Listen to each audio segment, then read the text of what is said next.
Hey everyone, it's World VFX Days, and I'm here with Todd Vaziri, and I'm Valentina Sgro. And you may or may not know us from work or the internet. But yeah, so we've decided to have this chat here. It's a bit of a more of a casual talk, and we went for the VFX Underdogs, Hollywood's latest underdog title. Do you wanna dive into a little bit as to why we chose that? Oh, that's a yeah. Let's do that. I mean, part of the thing that you and I have so much in common are there's two things that we have in common: that we are working professionals and we are active in social media, Yes. and we're trying to tell our story. And it seems like frequently it feels like we're under attack, our industry and what we do for a living, which is very odd because we are hired by studios and filmmakers to work on their movies, and yet there's a percentage of people out there who think that that's a bad thing or something. Um, Yeah, it's very odd because at the same time, I feel like this has created like a narrative almost that it's like we're like against this Goliath. And I think that while most people see that as like a very negative thing, I always see it as like, well, now we have an opportunity because now everybody wants to root for the little guy. So if we're the little guy, then that creates a way to talk about ourselves and tell our story in which we're not like a perpetual villain or a victim because it feels like we're either of the two often when it comes to online discourse.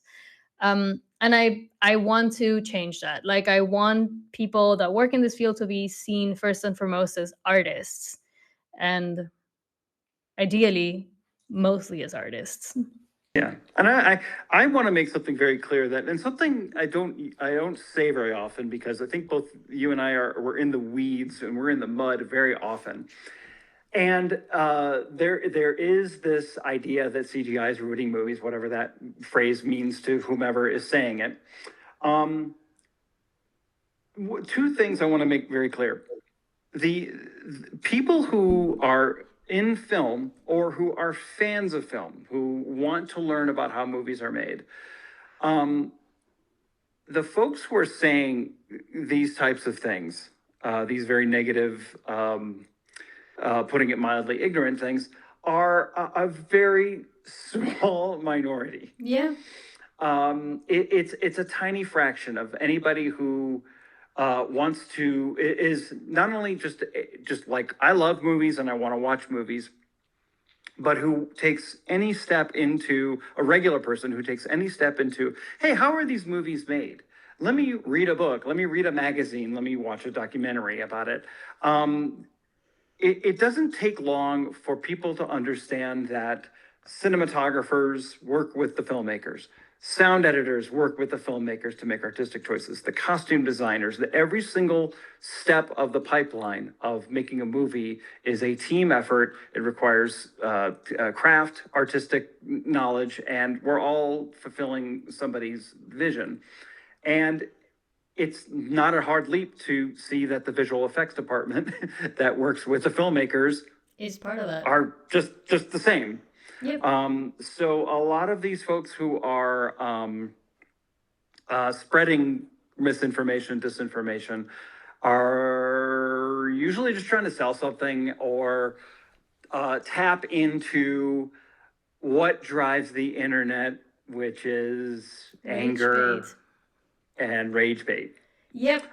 So I that's something I want to make clear, because it's like being the underdog or constantly being on the defensive. It's because of this situation that we see ourselves in. Yep. Um, the other part is a little bit more philosophical, in that there is an element of magic to what we do, what any part of the pipeline does, of any part of filmmaking does, and there is a tendency for all of us to maybe not really want to show how we do these things. Like, just keep it behind the curtain, because it's fun to keep the audience guessing how they do that. And that goes for, like I said, every single step of the filmmaking process. But if and if the visual effects industry was in fantastic shape and economically, from a worker standpoint, from a facility standpoint, if all of that financially, everybody had fantastic work-life balance, if we had portable healthcare, if those things, if we were all riding high and everything was hunky-dory, maybe I would be like less offended by seeing all this misinformation out there, because it's like, oh, it's magic, it's mystery, things are fine. Yeah. Well, things are not fine right now. And it makes it even more painful. It's like salt in the wound when folks like us work really hard directly with filmmakers who are paying us to work on their movies, and to see the misinformation out there about our role in filmmaking. Yeah, for sure. I think that for me, this is a big part of it, because I mean, I've had like a fun journey into film, because I've always loved movies, and a big part of like who I was and why I ended up in movies was because I was scared of The Mummy. I'm going somewhere with this. I was scared of the movie The Mummy, and I was a nightmare. We're talking about the 1999 Mummy? Yeah. Okay. I was obsessed with Egypt. I was a weird kid, and I watched this movie against my mom's wishes because she told me I would be scared. So I stole it and I watched it. And then I couldn't sleep for like a week. And my mom found the episode of how it's made and showed it to me so that I wouldn't be scared. And this blew my mind and sent me into like a whole like what? And particularly the scene that I was having nightmares about was the one where the bug goes through his mouth and then he eats it. Because to me, I was like, there's no way to do that unless you bring an actual zombie to chew on it. Therefore, I was terrified. And just seeing the fact that this was done with like computer graphics blew my mind. I asked for a game immediately. It was called like it's like Mickey Mouse 3D or something like that. And it's like this like 3D game that I didn't know how to use. I was completely overwhelmed. It's definitely not very kid friendly as it was advertised, because all I could do was like three things, but it was like a 3D software. And then I just kind of forgot about it for a while. I went to film school, and then I just kind of rediscovered all of this world when I rediscovered animation, and I went to school for animation. Now, I eventually ended up shifting over to production for other reasons. But that's the thing, like I just kind of had to I forgot the fact that I loved this, and then I rediscovered it, and then I realized that I forgot that I liked it because nobody was talking about it for like 10 years or so. And I feel like there's this gap for people that do love visual effects, and they talk very nostalgic about visual effects from 10, 15 years ago, as if we don't do those things anymore when we do. But they don't know because nobody's talking about it. When we do engage with this kind of online discourse, it's often to defend ourselves, and I feel like we're engaging very intensely with a very small, very annoying part of the internet that doesn't matter, because 90% of the audience does want to hear what we have to say. So much that they're nostalgic and they're rewatching these documentaries on VFX from 15 years ago. So we might not be able to present a documentary, but we can be the voice online that they find. Because I feel like the people in the internet go on the internet for two reasons: when they hate something or when they love something. I think we should engage with the crowd that goes when they love something, so that they find us that way, and when they don't like something, they come to us and get like a balanced, reasonable take on why it might be that they don't like something. Because I don't know. I think the Mummy. I think that the 1999 Mummy, just classic lazy filmmaking. They didn't hire a real zombie and shoot it for real. For real. They had to get lazy and In use camera. computer graphics Yeah. and makeup. But yeah, that's kind of my story, and it was something that I realized recently as well. And then I also realized, because I work in this film in this industry, and I do listen to a lot of stuff because I like to be informed. into things, like, and how things are changing and how people are doing things, I noticed that a lot of the media that we put out there is for people that are already in the industry. You have to know some, like, to some degree what's going on to understand what's happening there. And of course, no one is going to find us this way because no one is going to look for Gaussian splatter. Nobody knows what that is. Like, I mean, we know what that is, but like your regular audience member doesn't know what that is. They have no idea what a set extension necessarily might be. So we need to find a way to communicate in which we capture like people that are looking for the magic and present it in a way that they can understand it. Yeah, So it's you touch upon something that I think is very important, and that the individuals and visual effects who are interested in telling our own story in a better way in a public forum. I love how you told the story about the movie that influenced you and that made you want to dig deeper into these types of tricks of the trade. And I think everybody could take a step and just stop and go, what? We all have a different story. I mean, for a lot of old timers, it's like, oh, I saw Star Wars. Okay, that's great. What was your next step in going down this journey?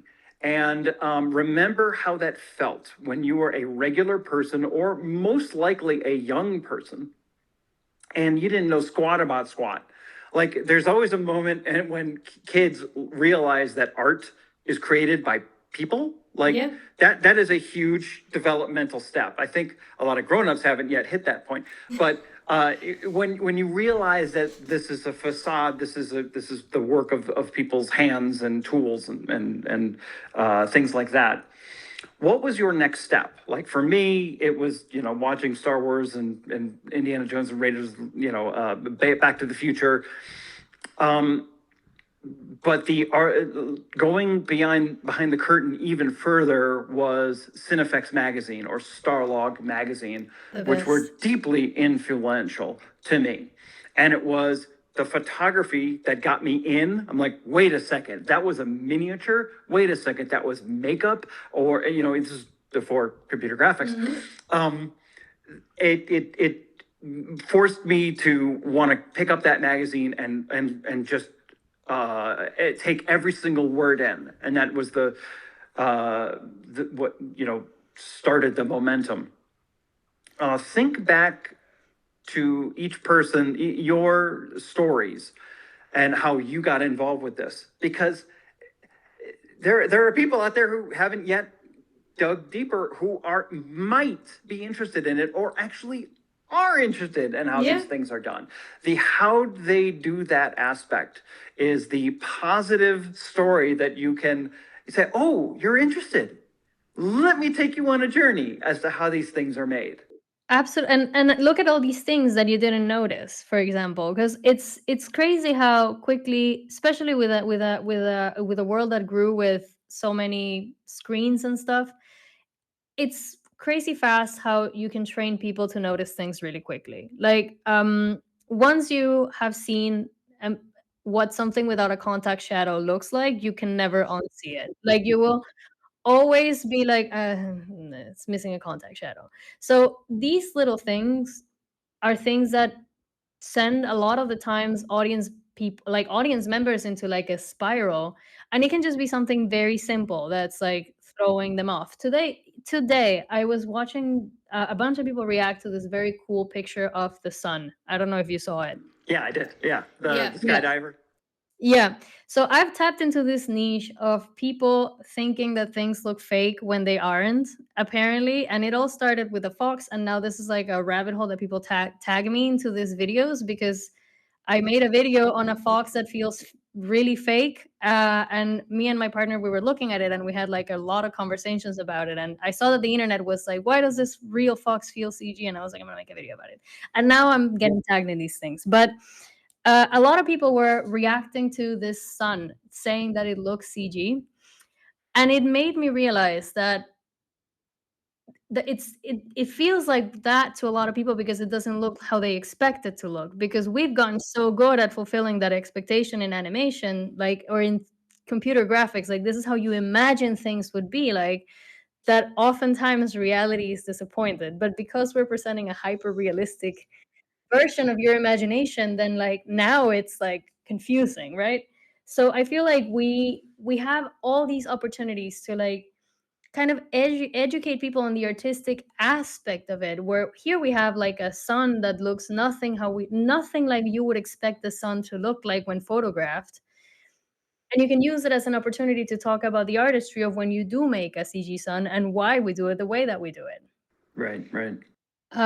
So there's loads of opportunities to talk about things in a way that can like spark that curiosity and like want people to like make people want to learn more about what that magic is and how it's done and how all these different departments add their spark to it. And And what's funny about the this looks fake, or why did this looks like a mistake or whatever, that happens in dailies with our filmmakers all the time. yeah. We will be looking at a shot and the director or cinematographer will be commenting on something in the background and like, that looks really fake, that looks like a weird matte line, or the tracking is off, and then we're all looking at it, we're like, wait a second, that's in the photography. That is what happens when you film, like, use a camera to film something in real life. Sometimes it does odd things that you can't explain, and we've all been there. And we all, and that's what I think is absolutely fascinating about filmmaking and cinematography, is that you can go out and it's also simultaneously frustrating when somebody says this looks fake. When you go out with a real camera and you shoot with real actors and real special effects of the things happening in camera that are in front of you, and you bring it back and it looks boring, or it looks fake, or it looks this, or it looks that. You could get into the weeds about why that could be the case. It could be the way it was lit, the exposure, the focus, the force. It looks like a miniature, even though it's really big, and you could get into that. But it's just. I love this stuff so much. Yeah, no, of course. And I but love it's those moments in fascinating. dailies when that happens. Me too. I think it's fascinating. If I could. I wish I had kept a scoreboard of the amount of times clouds look fake when you film them, because clouds are like they're like a hyper fixation of mine. Because I'm always like, why does the cloud look fake again today? Like, there's something weird going on. But these things do happen, and I feel like and I kind of love that I'm getting tagged into these things because like I am like it's like a fascinating exercise because of course the sun I didn't expect the sun to look like this either, but like of course I know that the suns we make are art directed and like they look a certain way because this is how we've kind of like all imagined that the surface of the sun looks like. It's the collective imagination. But now that it's confronted by this reality, I'm like, how will this affect the way that we portray the sun? Like these are things that are cool to dive And into.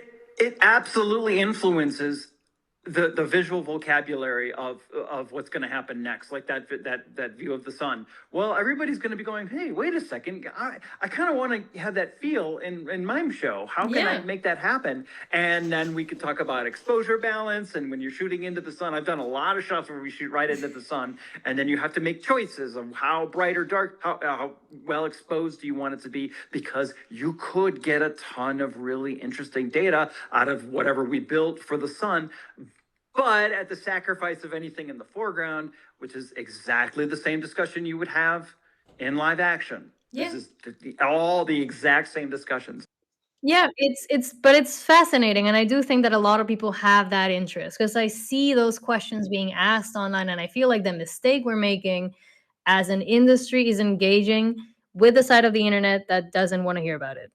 And I think we need to stop. Like, as an aside, in terms of the artifacts that happens in real life photography, the two groups of people who may be listening right now or watching right now who are not surprised by anything are the layout trackers and the roto and paint people, because they've seen it all. They've seen it all, because they have to trace things, and it's like, this makes no logical sense how this car should move or this branch should move. No person would think that the branch would move this way, and yet it is, and I have to trace it in every single frame. But that's kind of the magic as well. Like it is, and I feel like this is also why, ironically for me, in a world where we have like audiences have normalized like going frame by frame and like analyzing and hyper analyzing things. Working behind the curtain and seeing these weird things has made it easier for me to suspend my disbelief because I'm like, oh, it was weird. I was seeing weird things. Like, I'll just roll with it. It's fine. I don't care. And I feel like we can provide a way for audiences to be able to find that again. Because I like the other day we were talking, like I don't know what I posted, but someone said like, "Well, the physiognomy of this alien wouldn't really work out," and I was like, "The truth of the matter is, the physiognomy of this alien can be whatever we want because this alien doesn't exist." So, so you can like you have a canvas of creativity that you can tap into if you stop questioning everything. It is way more fun like that. And I feel like for me, the peek behind the curtain has like and seeing all these weird things that happen has let me kind of roll with things again. And I think a lot of people are craving that. Cause yeah, like there's like this voice in the internet that's very loud that invites you to question everything. And I feel like we have a unique opportunity to be the voice that invites people to dream with us by talking about the things that we love in a way that only pros can talk about it. So I think that these voices are needed, they're craved. Like anytime we can engage with fandoms, I think that we should. Like if you're a huge Star Wars fan, you can talk about the VFX in a Star Wars show that you if you haven't worked on it, and your insight will be valued and welcomed by all of these Star Wars fans that just want to know more about Star Wars. Like you will notice things that they won't, and they will be thrilled to receive them from you. So Right. yeah. The like one thing, like you said, the things that we could shed light on that others cannot. Um, the fact that once you work on 5 or 6 movies, you realize no two movies are alike. You realize that that style is per show. It's per cinematographer. It's per director. The things, the tricks that you did on show number 4, you cannot copy paste into show number 5 because they're going to have different sensibilities. That's a different visual style. It's a grittier, more documentary style movie than the last one, which was very, very fanciful. I just watched a movie last night called The Lost Bus, which I actually found quite compelling. And it's Paul Greengrass is the director of Captain Phillips and the good Bourne sequels. Has a very specific point of view. Nothing fanciful or flights of fancy of any sort. It is gritty, realistic. You are there type of film. And the people that worked on it may have just come off of Wicked, or they may have come Yeah. off of something that is absolutely has whimsy and fantastic creatures, things that you could never photograph in real life.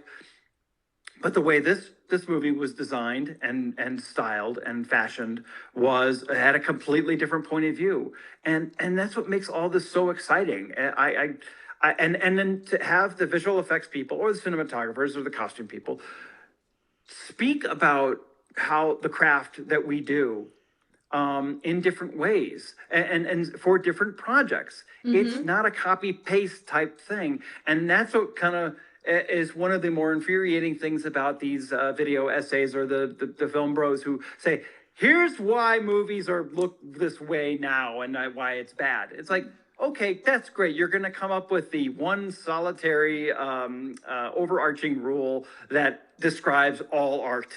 Yeah. What are we doing here, folks? What are we doing here? And then to speak on these types of issues as a professional to the general public who are interested in this stuff. Yeah. It lends it credibility, and it can open up people's imagination as to like, wow, this art form is really cool.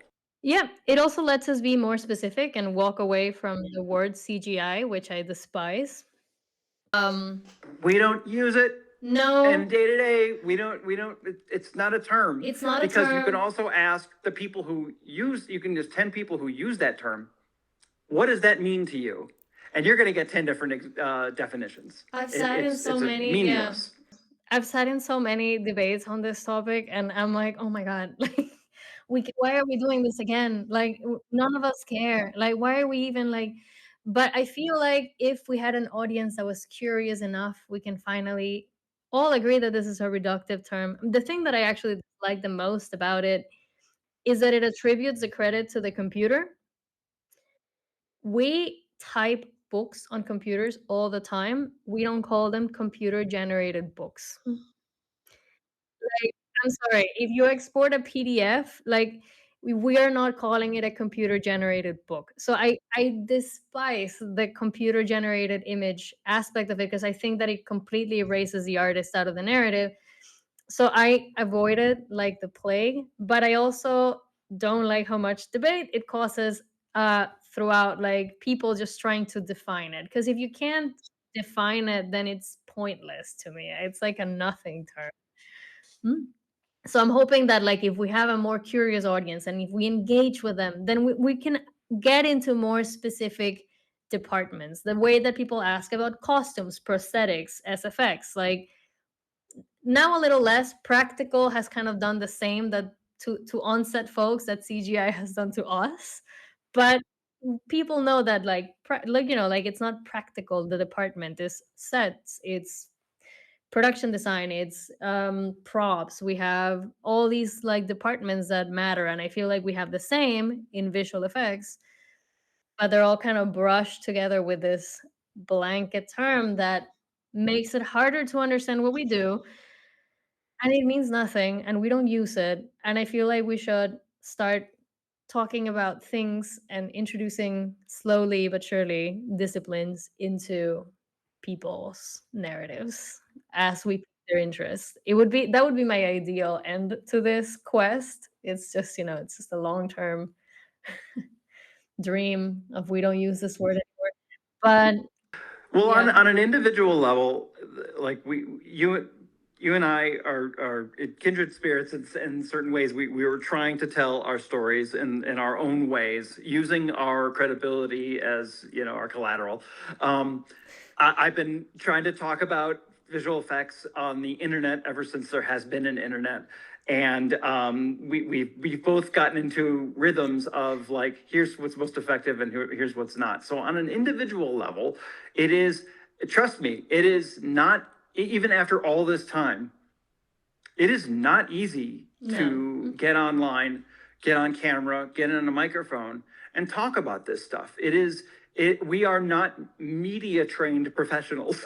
We are just regular people who love making art. And filmmakers, actors are a different sort, but filmmakers, you can always tell that if they're promoting their film and they're on camera and they're having to talk about their own work, which is very difficult for almost all artists to talk about their work. You hone your skills and you understand what works. So I don't want anybody to hear this call of action and if anybody think that this is easy or that I'm telling you it's easy to do. It No. is not easy to do. It's not easy, but you learn and you get better. Because I used to fall a lot on the arguing with people until I discovered that the vast majority of the people that watch my videos just, like, want to learn more. And I was kind of hyper focusing on the people that didn't. And when it clicked on me that the majority of people just want to learn and, like, they don't really know a lot, it's almost like introducing someone to a new world every day, and you start to know what things to edit, which breakdowns people like to see because people like breakdowns a lot somehow. And We're going to talk about breakdowns. Yeah, we will. But people love breakdowns. Ever since I've started showing them, like, people engage a lot more because they get that feeling of surprise. Because breakdowns tend to surprise you. They surprise me all the time. So, if you find a shot that you like and you want to talk about it, do it. If you find a breakdown that surprised you, and you want to talk about it, go ahead and post it. And just know that you don't have to prove to anyone that you're an artist, because the people that want to learn already know, and the people that discount that don't matter. They're a It's a very good tiny point. minority. The what I like about you is that and me is what I've been trying to do over the years as well. But you have no problem. You on TikTok is so fantastic. Um, that you have absolutely no problem seeing another facility's breakdown, something that you had no involvement in at all, and you're like, I want to narrate. I want to talk about this. I want to illustrate. I want to go deeper into why these decisions were made and how cool it is. So, kudos to you for doing that. Thank you. Flexing your muscles and getting. I just absolutely love it. When I was asked to do the Vanity Fair video, we talked a lot about in prep for it, like who is this for? Because I don't want it to be for visual effects professionals. Yeah. Because they all know this stuff. I mean, I have nothing to teach them. I'm still relative inexperienced, bozo doing this stuff. I don't want to talk to, I want to talk to regular people who might be interested in what we do for a living and what they're seeing on the screen. And I channeled back to that, kid who was reading Cinefex or Starlog and who wanted to learn more, and who leafed through a magazine and saw that behind the scenes still photo of the camera and the boom operator and the lights and the bounce cards in front of the actors. Is like, wait a second, people do this stuff and they make decisions on how this stuff looks. So that was my whole driving force for the Vanity Fair thing. And I brought along a lot of the breakdowns that I've made over the years that would hopefully illustrate that. And but just to belabor the point about how this is not easy, right up until the moment we hit action, I'm like, what am I? What am I doing? Nobody's gonna be interested in this, or I'm just gonna be flapping my gums, and anybody who cares about this stuff will say, oh, I already do that. And anybody who doesn't care will be like, well, it's a bunch of jibber jabber. But even just a few minutes in, I noticed like members of the crew that were filming me were like, reacting to what I was saying, what I was presenting with the breakdowns about all the great work that ILM had done on this particular shot. And I was like, okay, this is gonna work. This is gonna be okay. Well, you can definitely see that, and I'm pretty chitty chatty is like a thing. Like I get awkward with silences. So anytime, because when you meet someone new, they're like, "Oh, so what do you do?" Anytime I say I work in visual effects, I get a lot of this like silences, and for some reason my brain fills it in with like, this person doesn't know what I'm talking about. So my instinct is to usually pull out a phone and be like this and pull out a breakdown. And I do see this reaction a lot of people being like, oh my god, like most people are excited. And I think that we should focus on that, because I feel like unfortunately all these campaigns have created this like negative echo chamber within the industry as well, where a lot of artists feel like everyone in the comments feels like they're the worst and nobody wants to know and do what we do. The truth is, this is the internet. People comment whatever the video is telling them to comment. Because if you look at the comments in shows that have promoted their visual effects like proudly, you will see that all the comments are like, "Man, kudos to the VFX team. Incredible VFX work on this. Unlike most things though nowadays." And it's like, no, the thing is like most things nowadays you don't see it. But because this filmmaker is proud of what they're doing, then the comments are reacting the same way. So if you are proud of something that you see, your viewers will see that excitement and they will, it's contagious, and it's like people get hyped, and slowly but surely you start to build a community. Like I have a really long list of requests from shows that my followers have watched that they want me to talk about. And oftentimes it's frustrating when there's no breakdowns available for them, because I need the breakdowns to illustrate my point. Otherwise, they won't know what I'm talking about unless I show it. So while interviews are nice, I wish that they came always with a breakdown, because people need a visual to understand what I'm trying to explain to them. um which is, that is the sadness. The look in people's eyes, some people's eyes, when you tell them what you do for a living, there's a level of abstraction that I completely understand. That is sometimes a hard leap for folks to jump through. Before you even get into the steps of the pipeline, like what does an animator do? What does a lighter do, or anything like that? And, I think we share. Other industries feel this as well. Like a computer programmer. Hey, what do you do for a living? Well, I make apps. And a lot of people will go like, wait a second, aren't they just made in the phone? Doesn't Apple or Google just make the apps and you just kind of like put a little, add a couple buttons? No, this stuff is created from scratch. I had an idea for an app. I made an app. I programmed it. I had to debug it. I had to do programming languages. If you getting that across is part of the job. It's part Yeah. of our job if we're going to tell our own stories. And for visual effects, breakdowns can be an incredibly valid, an incredibly vital part of that. And I'm absolutely a breakdown snob. I choosing which shots to break down. Sometimes it's actually not the most elaborate, crazy hero shot that is the a good candidate to break down. Sometimes it's the boring run of the mill shots to actually do something quite elaborate. And as many times as I've made and helped design very elaborate, multi-layered breakdowns with all the bells and whistles. One thing I want to stress to people is that, particularly with live action based shows, that sometimes plate and final is the most compelling breakdown.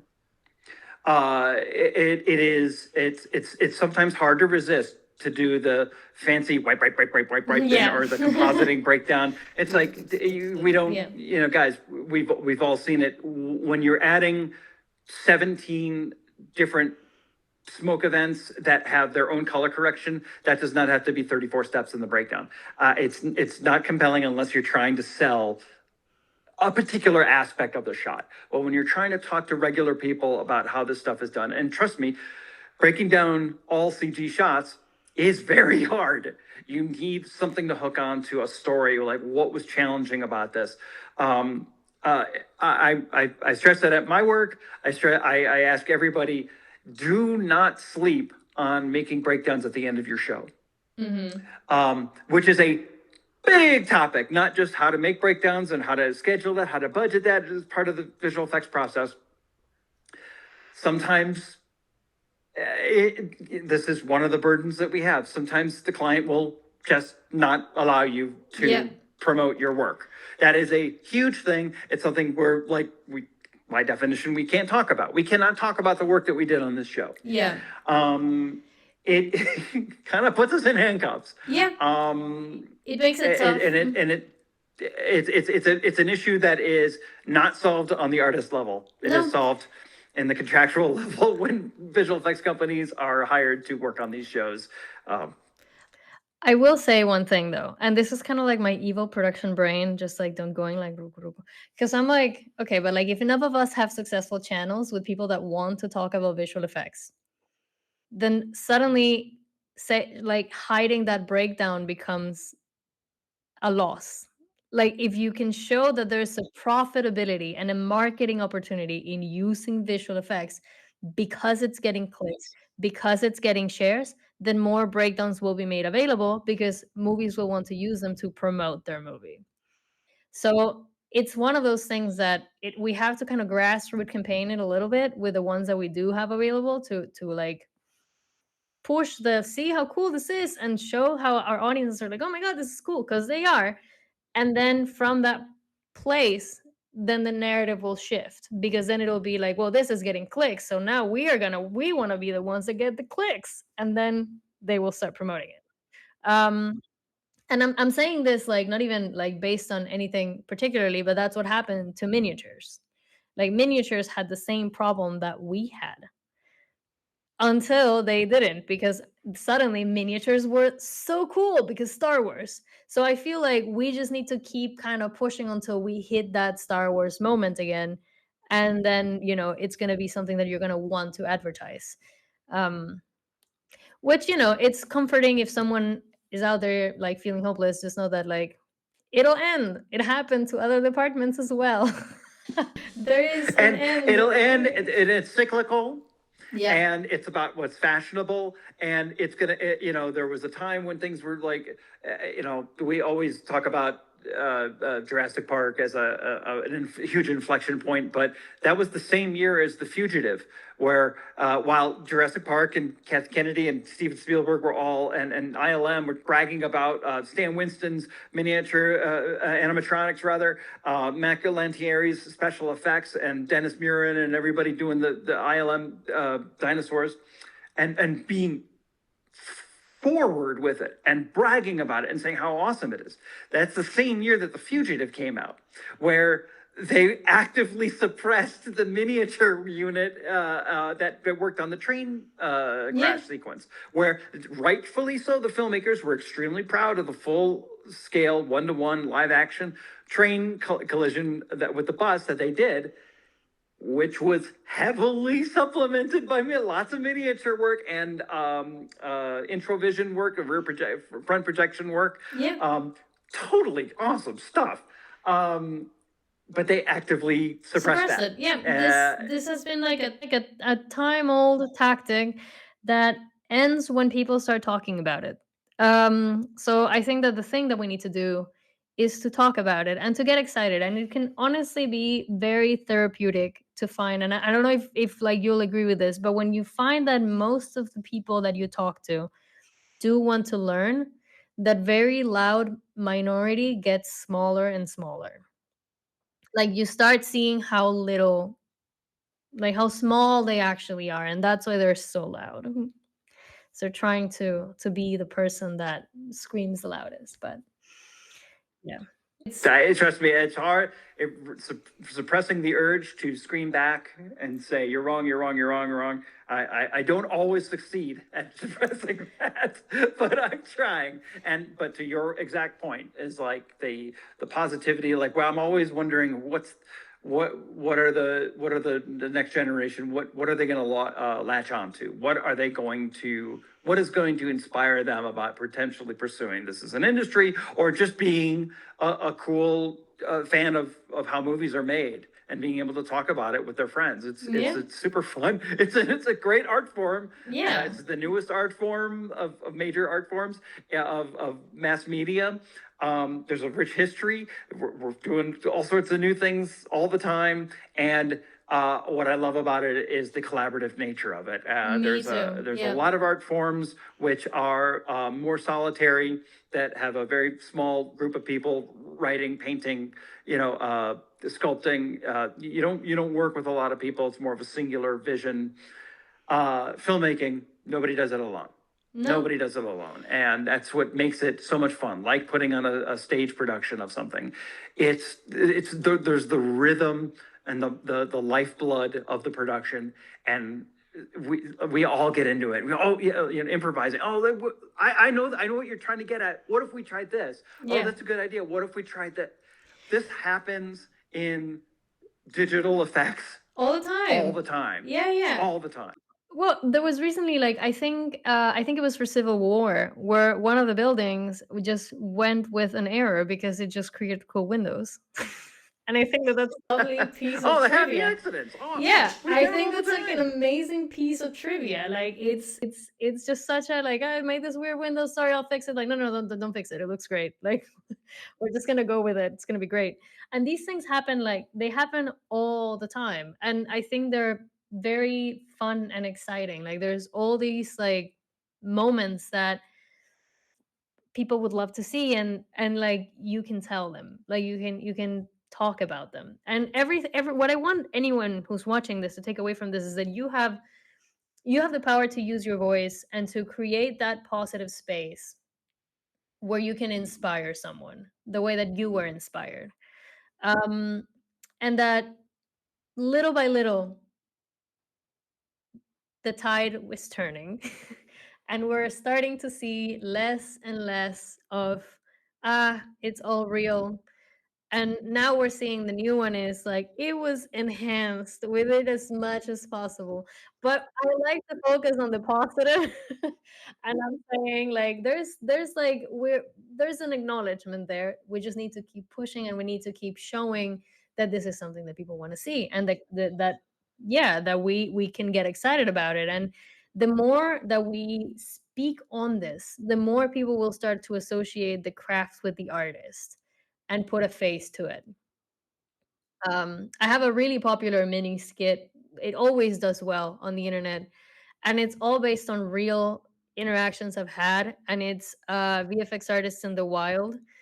Um, it's all real things that have happened that to me at some point, and, like, my audiences love it, and it's becoming a trend, and that's me, the one with the clouds, actually, but it's becoming a thing that whenever I post them, people get excited about it and start posting their own references on the comments, and I think that already that for someone that doesn't work in this industry to see that this level of dedication is true is already eye-opening. So even if it's humor, if you want to talk about, lighting specifically and cool lightings in movies and how you feel, that this particular shot speaks to you, go for it because your expertise will give people insight that they don't normally have access to.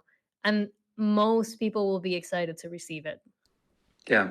I mean, and in terms of like filmmakers who are actively supporting, I mean, we have tons of allies. We actually have, look at the way Ryan Coogler talks about his visual effects team for Sinners. Look at how Jim Cameron talks about his visual effects team, or Wes Ball talks about the folks at Weta. I mean, it is there are a lot of folks out there who are on our side, and we want to give them the ammunition and the fruits. Say, Yeah. hey, look, this is, you can tell this story. You can about Yeah. our visual effects, and we need to be a part of that. We need to be a part of that. Yep, we need to be loud, we need to be visible. Yeah, that's that's the best thing we can do. I think that that would be probably like our time. I But agree. yeah, but that's kind of what we wanted to talk about anyways. We wanted to have like a little space that was a bit more casual, a bit more chatty, and just like a bit more to encourage anyone who's listening that wants to talk about their craft to join us in the internets. You have two allies. I'll reshare anything you post. I promise. But yeah. Anyways, thank you all for your questions. I hope that we covered a good chunk of them, even if not formally. I feel like we did cover a lot of them. And yeah, if you guys want to follow us on social media, feel free to do so. Yeah, you know where to find us. Come Yeah, on. give us a shout in the comments. And if you want to start posting yourself, then feel free to reach out. I mean it. I'll share anything you say. So so yeah, and that's it for today, guys. Yeah, it's been lovely chatting, Todd. Yeah, same here. Yeah. Lovely. Bye.